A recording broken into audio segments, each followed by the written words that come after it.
Welcome to Inspiration and Transformation from the Banks of the Ganga with Sadhvi Bhagawati Saraswati, an American sannyasi living at the Parmarth Niketan Ashram in Rishikesh, India.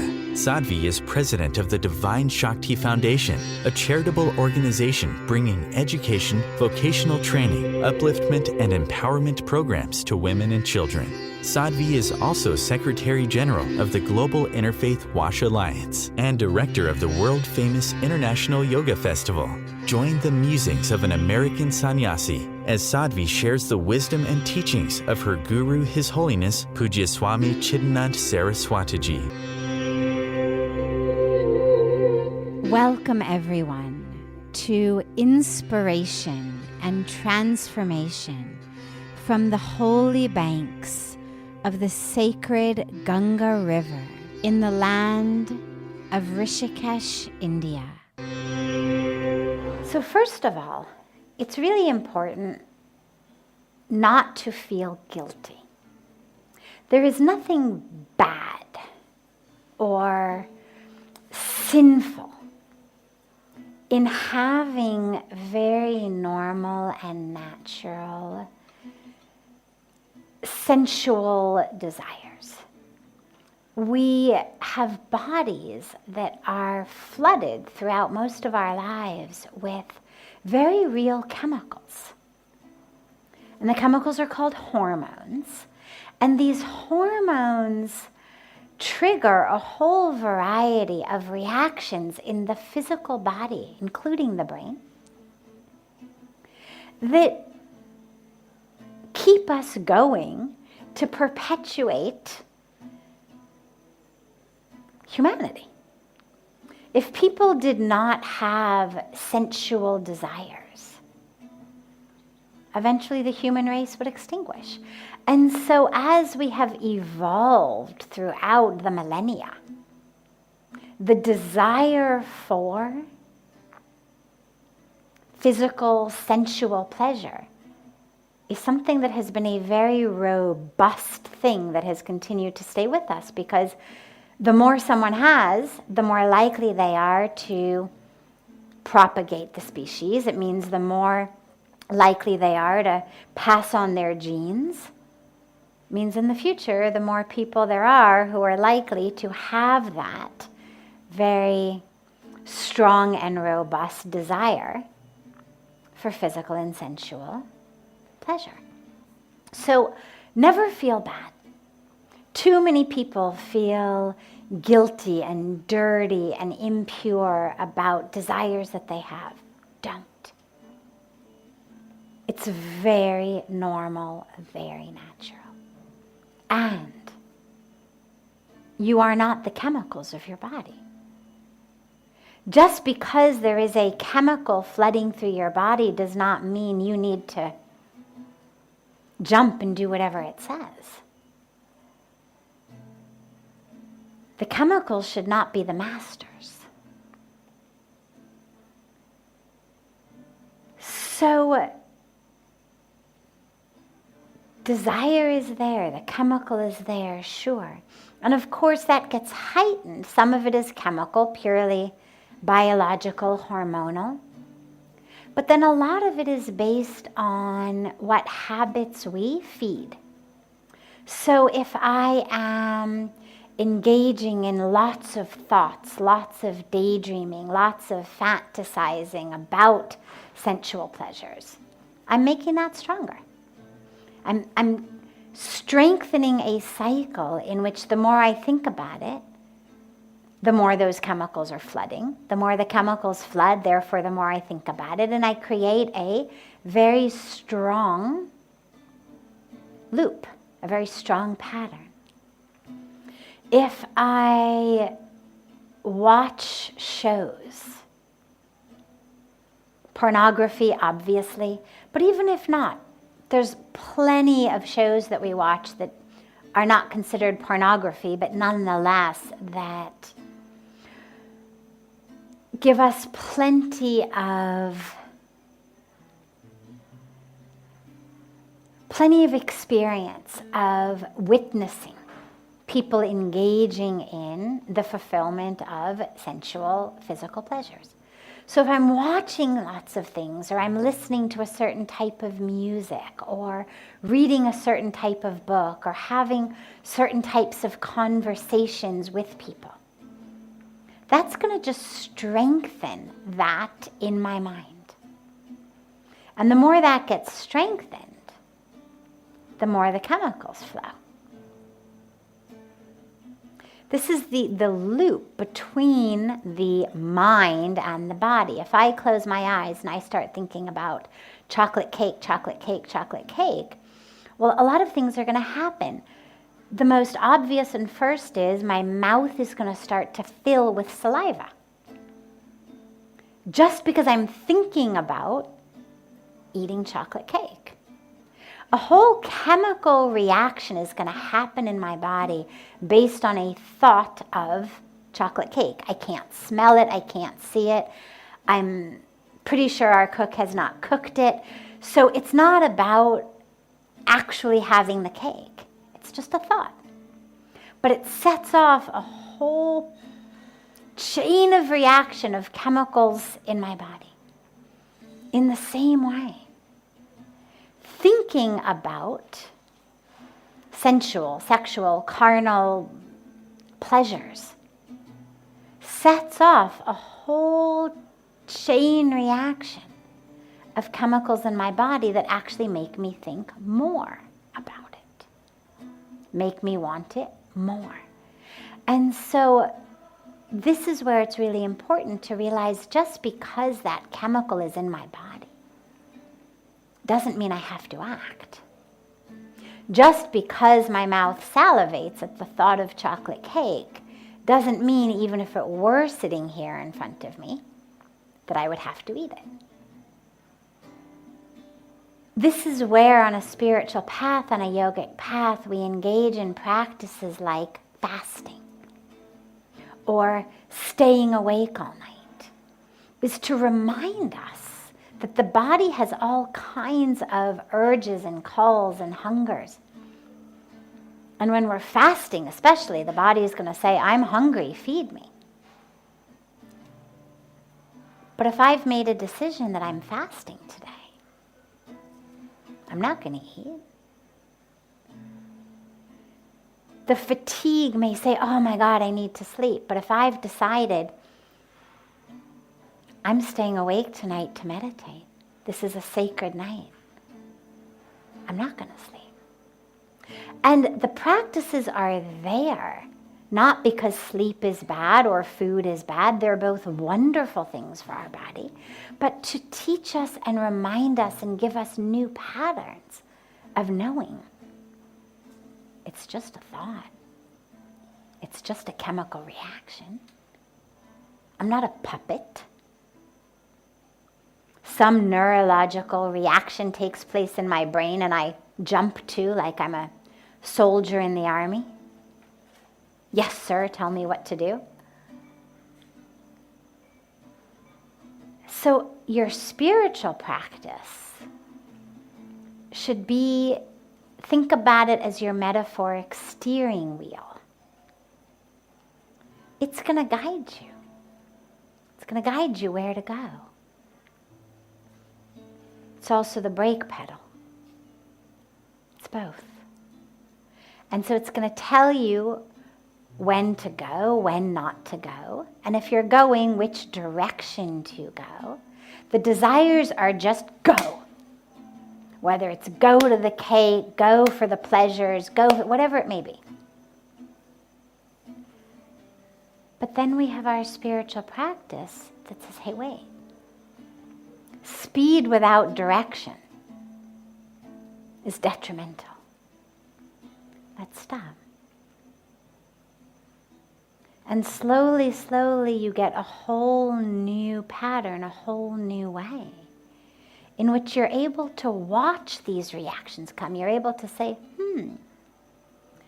anger is arising, or sexual desire is arising, or hunger is arising, fatigue is arising. And just notice it. Just watch it. Without engaging in it on any level. without letting the mind get hooked into it, without letting it be the first domino in a whole chain. You notice it. And then you go back to wherever you were, in your mind, in your spiritual practice, in your life, before that arose. Like in our meditation, a thought comes, we just bring the awareness back to the breath, back to the mantra. In the same way in life. That desire comes, you notice it, just bring the awareness back. Back to the spiritual you. Back to the spiritual you. Back to the spiritual you. And slowly, slowly, slowly, the pattern of that desire will dissipate and gets less. It grows the more you feed it. The more you think about it, the more you feed it. And of course, the dilemma is that when you decide, I'm not going to think about it, you're thinking about it. I mean, if I say, I'm not going to think about chocolate cake, not thinking about chocolate cake, not thinking about chocolate cake, what am I thinking about? Chocolate cake. Same thing. Not going to think about sex, not going to think about sex, not going to think about sex. What are you thinking about? Sex. So this is why it's not about push it away. It's not about anything like that. It's just, you notice it. It came. There it is. Just bring the awareness back. Just bring it back. Back to the present moment. Back to the breath. Back to the mantra. Back to the music. Back to whatever you were doing. Whatever you were thinking. Back to mindfulness in the moment. It's just a chemical. It's just a chemical flowing in parts of your brain and parts of your body. It's not you. You're listening to OTR-FM, part of the IOM radio network. Being a radio host on IOM FM allows you to build your show on a rich platform with the power of the internet to fulfill your outreach goals and connect with a very specialized and global online audience, unlimited by time and distance. OMTimes Radio will provide you with web relevance, a recognizable conscious brand, and with the standard of excellence that has accompanied every single Circle of Hearts Radio is a sanctuary on the airwaves. Join me, Grandmother Elia, in the circle on Sunday 2 p.m. Eastern as I share information to both enlighten and nourish your soul. Hi, this is Christina Ricci with RAIN. Every 2 minutes, another American is sexually assaulted. If you or someone you know has been sexually assaulted, you are not alone. Help is just a call or click away through the National Sexual Assault Hotline. Please call 1-800-656-HOPE, that's HOPE, or visit rain.org, that's RAINN.org. Brought to you by RAIN and this station. Welcome back to Inspiration and Transformation. I'm so glad to have you all back here with me. The way that karma works, let's call it there's good news and there's bad news. So the bad news is that although we speak sometimes about a karmic bank account, it doesn't actually work like a bank account. So in my normal bank account, if I put in 10 rupees, and I take out 5 rupees, I've still got 5 rupees left. Or if I put in 10 rupees and I take out 20 rupees, I'm only in debt by 10 rupees. They cancel each other out. But in our life karma, it doesn't unfortunately work like that. All of that which we do has a response from the universe. It's like the laws of physics. Every action has an equal and opposite reaction. Plant an apple seed, you get an apple tree. Plant an orange seed, you get an orange tree. Assuming, of course, the conditions are favorable. Now, the action, the planting of the seed is actually the karma. That which comes is the fruit of the karma. Karma means action. So what I've done is the karma. The response to that is the fruit of that karma. Now, the universe does not have preferences. The universe loves apples as much as oranges and peaches and non-fruit-giving trees and fragrance-giving vines and non-fragrance-giving vines and the lush trees of springtime, the dry branches of winter. The universe doesn't have any preferences. We have preferences. So when you speak about bad karma, realize that really all that means is fruits of actions that you're not enjoying at the moment. You've got fruit in your lap, fruit that is up for you in your life that you're not enjoying. It's bitter, which means that at some point in this life or in past lives, you planted those seeds, or you allowed those seeds to be planted. But it's not a punishment. As the universe doesn't have preferences, the universe is also not dishing out rewards or punishments. It's not, oh, you did something wrong, so you got bad karma. Plant a seed, get the fruit. It's sweet and juicy, you call it good karma. It's bitter, you call it bad karma. But either way, it's really just fruit of the seeds that your choices, your decisions, your actions have planted. So all of those fruits go into our karmic bank accounts. And you can think about it as in the sweet fruits in one bank account and the bitter fruits in another. The ones that we're enjoying in one bank account, the ones that we're not enjoying in the other, what we would call the good karma and bad karma. They don't, unfortunately, cancel each other out. So that's the bad news. Whatever actions you have done that are bearing bitter fruit, no amount of good actions are going to somehow negate the bitter fruit. That's the bad news.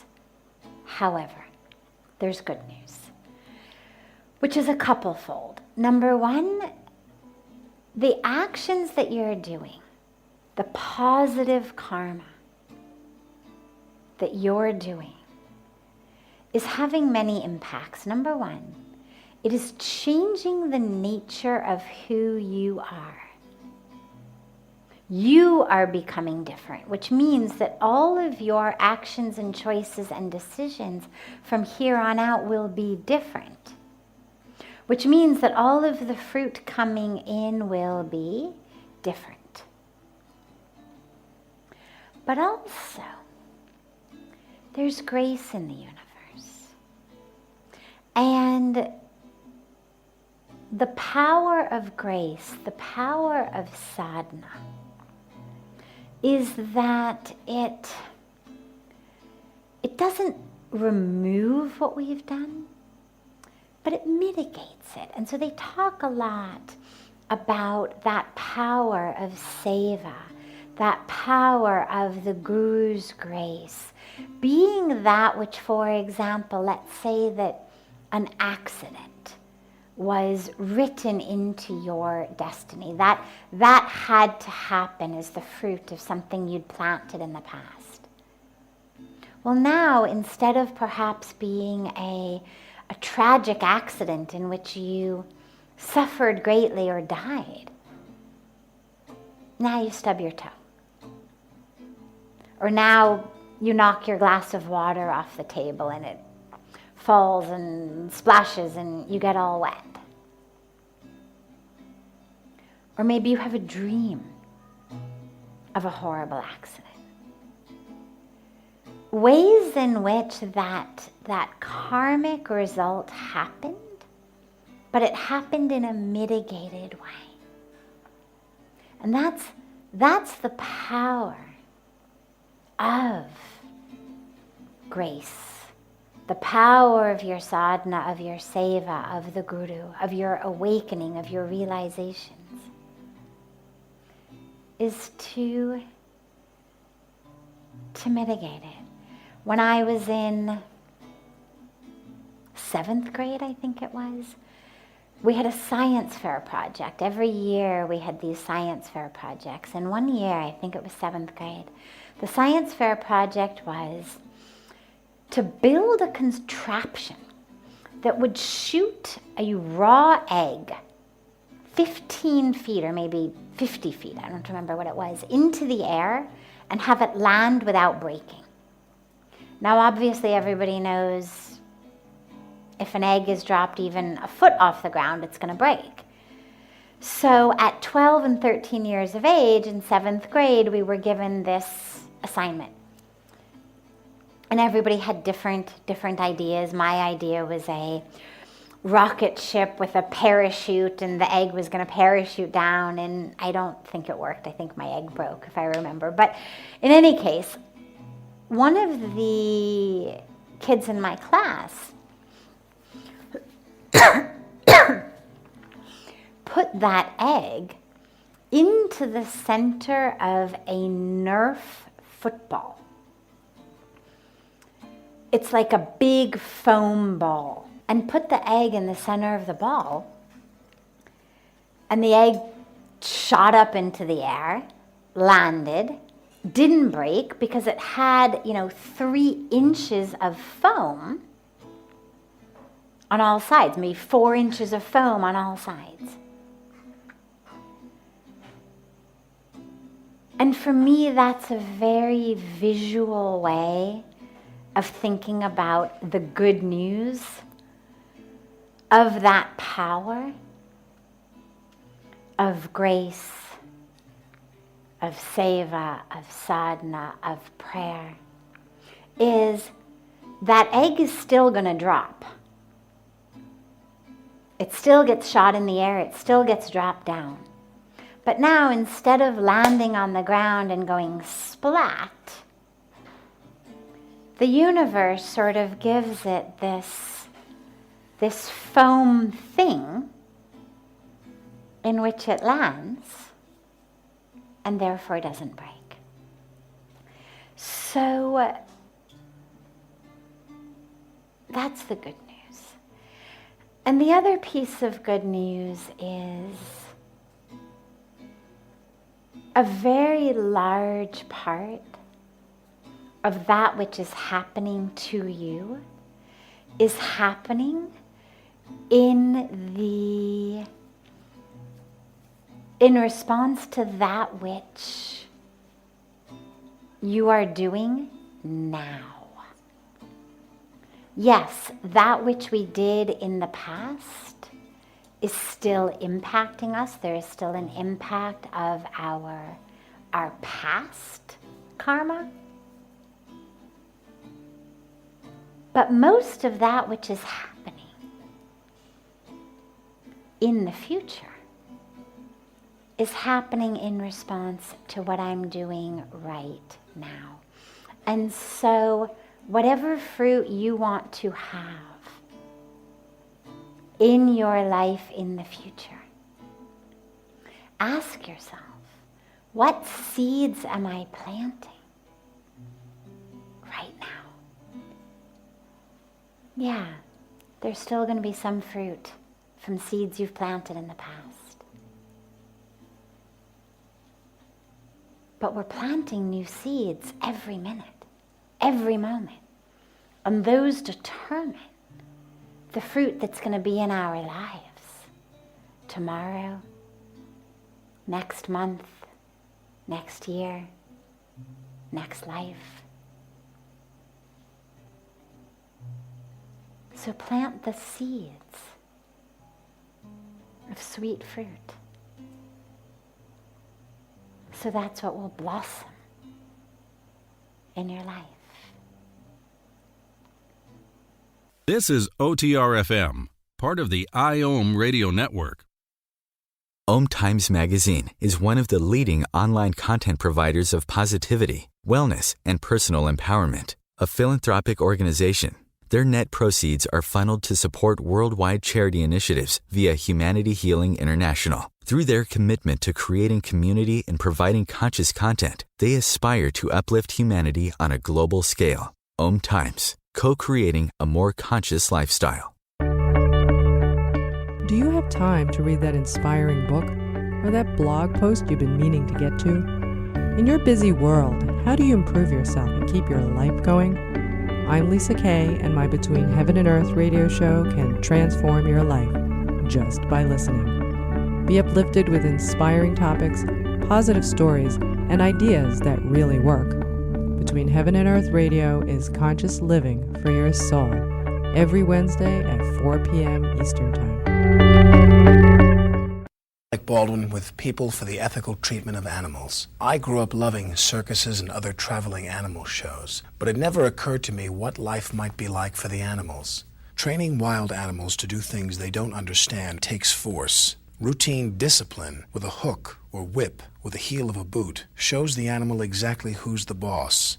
Don't patronize animal acts. Please contact People for the Ethical Treatment of Animals. 757-622-PETA. Welcome back. This is Sadhvi Bhagawati Saraswati with inspiration and transformation.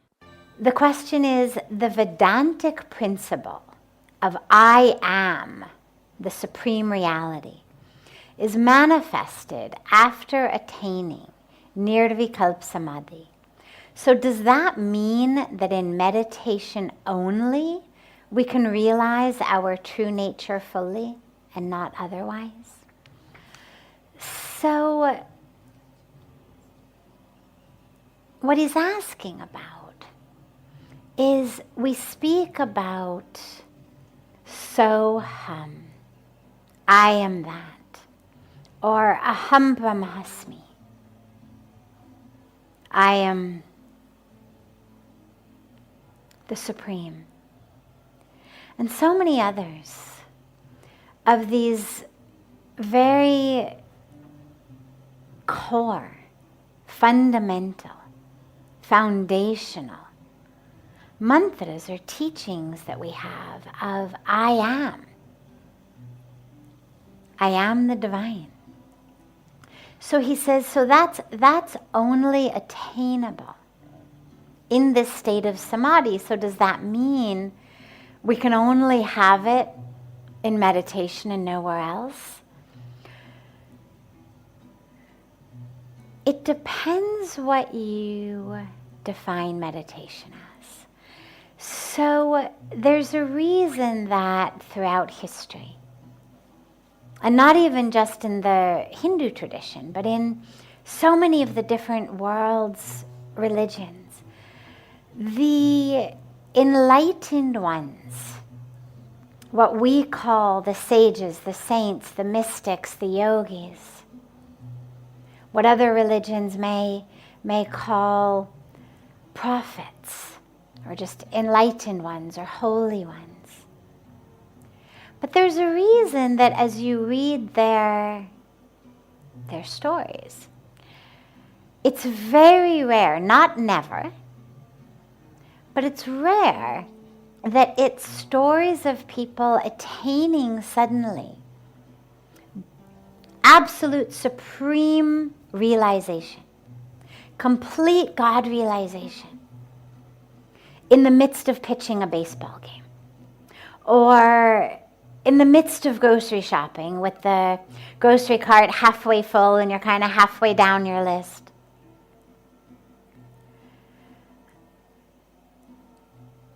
most of the time when we are in the outer world, when our eyes are open, when we're moving through the world, whether we're pitching a baseball game or going shopping or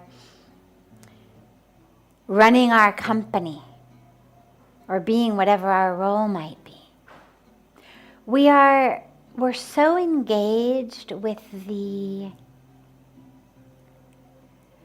role, we're so engaged with the story, we're so engaged with the task that most of us forget that that's just our duty. Yes, we have to do it, absolutely. And we have to do it well, and we have to do it sincerely, fully, completely. This is that core teaching of karma yoga, of service. It's the core teaching of fulfilling your dharma, of doing your duty. It's the core teaching of so much of our tradition. So we have to do it. And it's very difficult to simultaneously be doing that and holding the awareness, aham brahmasmi. But that's the goal, ultimately. That's the goal. When in the Bhagavad Gita, Lord Krishna speaks so much about doing the duty but not forgetting. Fight the war but remember me, right? Remember me. Chant my name and fight the war. Core teaching. It's yes and. Fight the war. Do your duty. Do your role. Play your part. Play it well. Play it beautifully. Play it perfectly. And remember me. Remember me. Means remember you. Because we're one. So that's the goal. The goal is that meditative experience I have of soham, aham brahmasmi, I am that, of union, that ultimate yogic union. That shouldn't be relegated only to when I'm sitting here with my eyes closed in my Dhyan Mudra. That should stay with me. That awareness, that realization, if it's real, it stays. And then regardless of whether I'm grocery shopping or filling up my car with gasoline or pitching a baseball game or being a surgeon or doing whatever I may do in my life, I won't forget it. But most of us need to first have the experience in order to then be able to carry it with us in the rest of the world. Once you've had it, it's easier to hold on to it. Then you remember it. But in order to have it that first time, it's much more conducive to create a situation in which the distractions of the world are not there, in which you're able to focus singularly and completely on that part of you which is not the doer, not the actor, not the one playing the role, but just soul, just spirit, not in this identity or this role or this duty, none of that. Just oneness. And that comes for most of us much more easily when we are seated with our eyes closed, or sometimes with our eyes open. If you happen to be looking out over the flowing waters of Mother Ganga, looking at a beautiful image of the divine. But at a time and place and situation in which we're able to focus all of our attention just on our spiritual existence, our spiritual reality. And then, when we have that awareness, when we know Aham Brahmasmi, not just we've chanted it, but we really know it, then we can stand up and do whatever, right? It's like that beautiful story that I love of the monk who's chopping wood in the back of his cabin, and the student asks him, but you're supposed to be this enlightened monk. Like, what did you do before you became enlightened? And the monk said, I used to chop wood. And the student said, well, but then what was the point? Because here you are still chopping wood. And the monk said, now wood is just being chopped. Now the who that is doing it has changed. So yeah, the action looks the same. I went from being an unenlightened person chopping wood to being an enlightened monk chopping wood.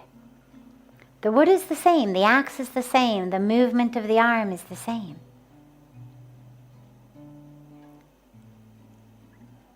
But the who, the one doing it, has been transformed and no longer identifies as the chopper of the wood, hence wood is just being chopped. And that's really the point. Enlightenment, it's not so much it changes what you do, unless what you were doing was out of alignment with Dharma. But it changes who you are that is doing it. It changes the being who is doing the work. It changes the being who is acting. So yeah, we stand up from our cushion and we go back into the world and we do our duties and we pitch that baseball or do the grocery shopping or pump the gas or run the company. But we do it with that awareness.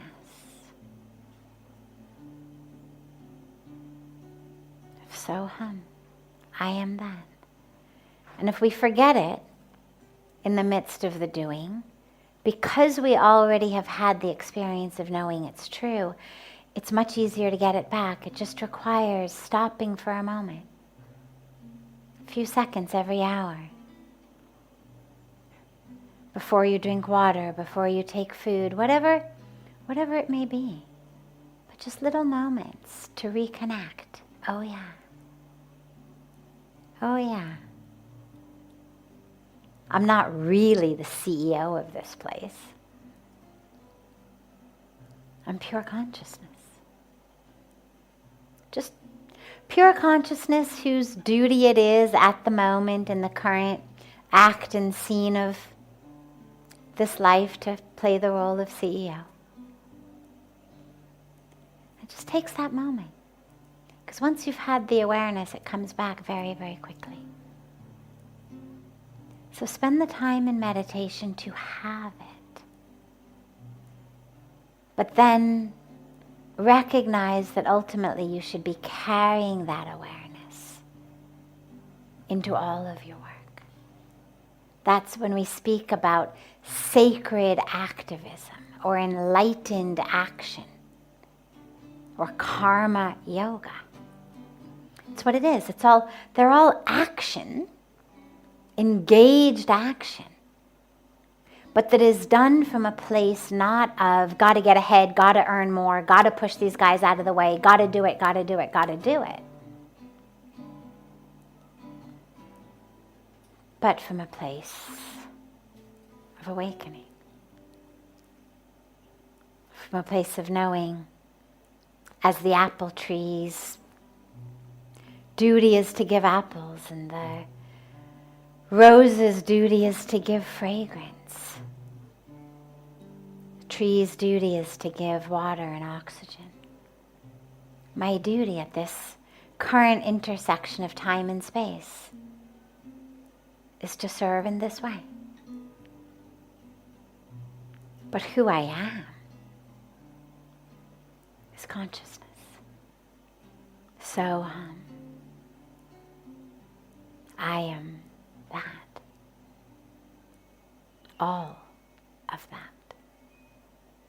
This is OTR-FM, part of the IOM radio network. OMTimes magazine is one of the leading online content providers of positivity, wellness, and personal empowerment. A philanthropic organization, their net proceeds are funneled to support worldwide charity initiatives via Humanity Healing International. Through their commitment to creating community and providing conscious content, they aspire to uplift humanity on a global scale. OMTimes, co-creating a more conscious lifestyle. Do you have time to read that inspiring book or that blog post you've been meaning to get to? In your busy world, how do you improve yourself and keep your life going?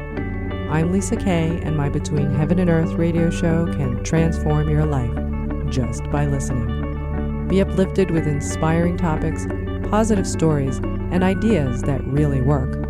Between Heaven and Earth radio is conscious living for your soul, every Wednesday at 4 p.m. Eastern Time. Like Baldwin with People for the Ethical Treatment of Animals. I grew up loving circuses and other traveling animal shows, but it never occurred to me what life might be like for the animals. Training wild animals to do things they don't understand takes force. Routine discipline with a hook or whip with the heel of a boot shows the animal exactly who's the boss. Don't patronize animal acts. Please contact People for the Ethical Treatment of Animals. 757-622-PETA. Welcome back. This is Sadhvi Bhagawati Saraswati with Inspiration and Transformation from Kate Atkinson on YouTube. She says, thank you for always sharing your love and wisdom. Thank you for joining us. I wish to live, this is Kate speaking, I wish to live a monastic life. How do I heal my subconscious from the past so I am more prepared for the monastic life? One of the tragic mistakes that we make is we think that a spiritual life has all kinds of prerequisites, and that until I have done and accomplished and achieved A, B, and C, I'm not worthy of a spiritual life. And a lot of people deprive themselves, not just of a monastic life, we'll come to the monastic life in a moment, but there's this sense of I'm not yet worthy of God's grace until I do A, B, and C, or X, Y, and Z. First I'll achieve this, do that, I'll never miss a morning's meditation, I'll never hit the snooze button, I'll never have a thought of anger or greed or lust, I'll never allow my ego to run away with me, then I'll be ready. Then I'll be worthy of a spiritual path. But thankfully for all of us, it's not like that. Grace isn't waiting for you to be worthy. Grace is just waiting for you to be ready. Grace is always there. That spiritual life is always there for us. Whether you got up on time to meditate or whether you hit that snooze button until 10 a.m., either way, grace is there. And so when you speak on a more specific level of monasticism, it's taking very specific vows. So a normal spiritual life is just about opening ourselves to spirit, drawing our awareness, our consciousness deeper and deeper into spirit, into consciousness, into pure awareness. The monastic life adds an element to it. And that element are very specific, logistic vows. Vows of celibacy, vows of non-attachment, vows of complete dedication to God.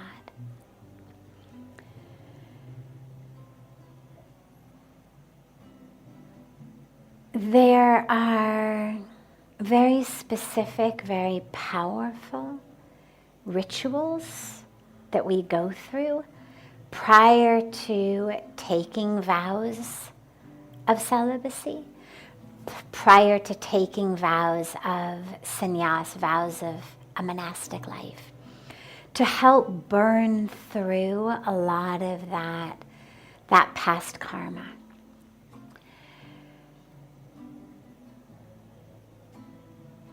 The patterns from our past, I'm not sure that they're ever completely gone. And I'm not sure that that's even ever really necessarily the goal. The goal is not so much about obliterating your past or annihilating your past or erasing the past. It's simply about freeing yourself from the past. And so that pattern may still be there on some level of the subconscious mind. But as long as you are able to bring consciousness to it, so that you're not acting as a slave to the subconscious mind, so that you're not acting out that pattern, that's the primary thing, is to bring consciousness to the unconscious, to bring consciousness to the subconscious, so that I'm able to say, if a thought arises, oh, there is a thought that is a consequence of, a ramification of, connected to this experience from my past. Or something as simple as connected to this pattern of chemical hormones in my body and everything in between. We bring consciousness to it. We simply notice it. We realize, yeah, I have that pattern. Oh yeah, I have that particular tendency. That doesn't have to be obliterated before you embark on a monastic path. What has to be obliterated, though, is the loss of consciousness into subconscious autopilot, such that those patterns end up dictating not only a thought in my mind, a passing thought that I'm able to bring my mind back to the breath, back to my mantra, back to the moment, but a thought that leads to an action. That's what we need to be absolutely free of. And the first and most important way is simply awareness. Patterns have control over us, have power over us when we are not aware of them. When they grab us unconsciously, force us to act. When we literally become unconscious slaves to them. But if we know, okay, this is my pattern, and we are aware, conscious. For example, anger. One of my favorite experiments and demonstrations is to say to people, okay, you've got 30 seconds to become furious. On the count of 3, 30 seconds you have to become furious. 1, 2, 3, go. Now people can't do that. Why? Because anger is unconscious. Now, sitting here, I can certainly think of things that make me angry. Everyone can. And if you can't, think of children dying of hunger. Think of women dying in childbirth. Think of trees being cut down. I mean, there's plenty of things in our world to make us angry. But we cannot consciously generate rage, fury. Why? Because it comes when we're unconscious. And that's why so many of us, after an episode of anger, say things like, oh my God, that wasn't me. I didn't mean it.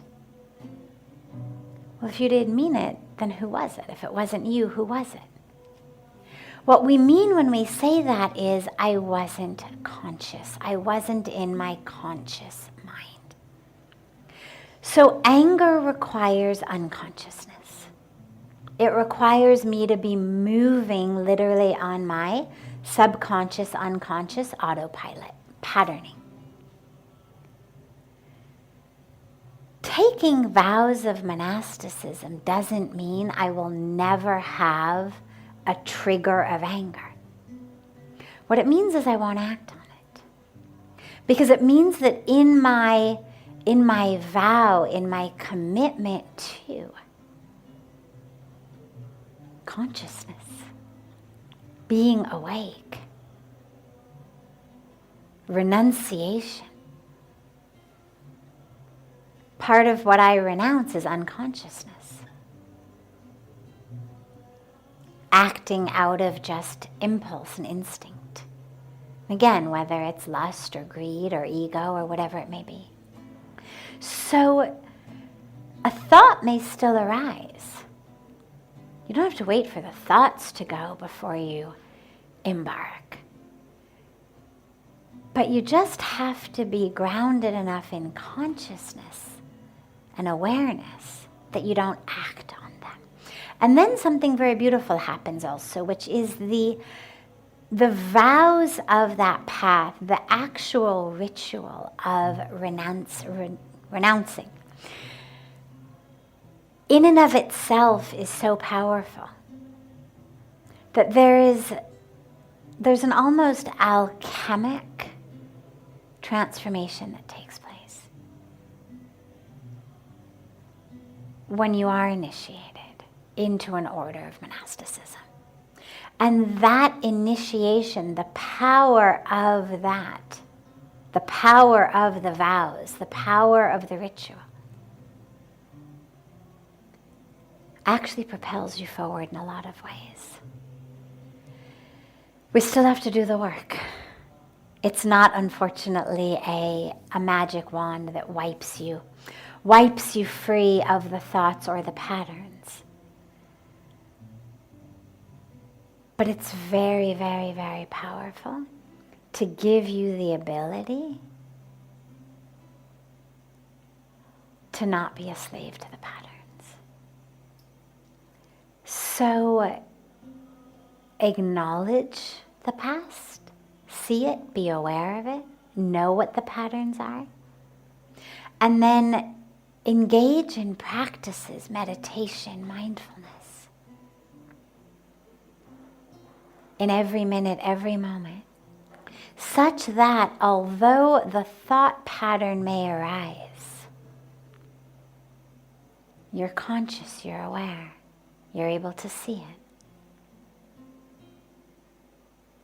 and you don't fall prey to it. This brings to a close this hour of inspiration and transformation. Thank you so much for joining me. I'm so glad to be together with you all each week. And I look forward to being together again next Thursday, same time, on OMTimes Radio.